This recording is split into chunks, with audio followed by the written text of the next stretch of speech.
বসিরহাটের ইটভাটা চিমনি বিস্ফোরণের ঘটনায় আজ ঘটনাস্থলে যায় ফরেনসিক টিম। বুধবার বসিরহাটে চিমনি বিস্ফোরণের ঘটনায় মৃত্যু হয়েছে 4 জনের। বসিরহাটে ইটভাটা চিমনি বিস্ফোরণের ঘটনায় ঘটনাস্থলে যায় আজকে ফরেনসিক দল।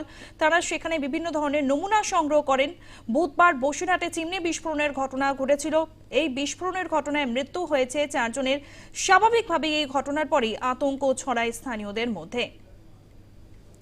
আমাদের সঙ্গে ফোনে রয়েছে আমাদের প্রতিনিধি প্রবীর মণ্ডল। প্রবীর, বসিরহাটে ইটভাটা চিমনি বিস্ফোরণ স্থলে গেলেন ফরেনসিক টিম এবং তারা কি কি খতিয়ে দেখলেন? হ্যাঁ দেখো পম্পি, আজ বেলা 12:30 নাগাদ দুজনের একটি ফরেনসিকের প্রতিনিধি দল সাথে সঙ্গে ছিলেন বসিরহাট থানার আইসি সুরেন্দ্রনাথ সিং সহ বেশ কয়েকজন পুলিশ কর্মীরা। তারা কিন্তু ওই ভাটার যেখানটাতে ভাটা যে চিমনি বিস্ফোরণ হয়েছিল, সেই বাস্ট হয়েছিল, সেই বাস্ট হওয়া সেই ঘটনাস্থলে পৌঁছান। তারা সেখানে গিয়ে বেশ কিছু তারা নমুনা সংগ্রহ করেন এবং তার ভিডিও, সেই ঘটনাস্থল কিন্তু ভিডিওগ্রাফি করার পরে তারা কিছু নমুনা সংগ্রহ করে তারা নিয়ে যায়। ইতিমধ্যেই তারা নমুনা সংগ্রহ করে ঘটনাস্থল থেকে তারা বেরিয়ে গেছে।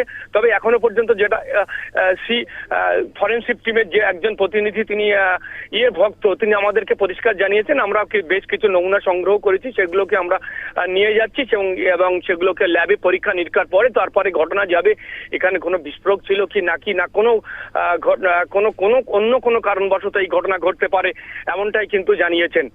পম্পি, ধন্যবাদ প্রবীর। আমাদের সঙ্গে ফোনে ছিল আমাদের প্রতিনিধি প্রবীর মণ্ডল। ইটভাটা চিমনি বিস্ফোরণের ঘটনায় আজ ঘটনাস্থলে যায় ফরেনসিক টিম। সেই দলে ছিলেন 2 জন সদস্য, বসিরহাট থানার আইসি সুরেন্দ্রনাথ সিং ও ডিএসপি হেডকোয়ার্টার গোলাম সরওয়ার। তারাও সঙ্গে ছিলেন ফরেনসিক টিমের। আজকে ফরেনসিক দল ঘটনাস্থল থেকে নমুনা সংগ্রহ করে।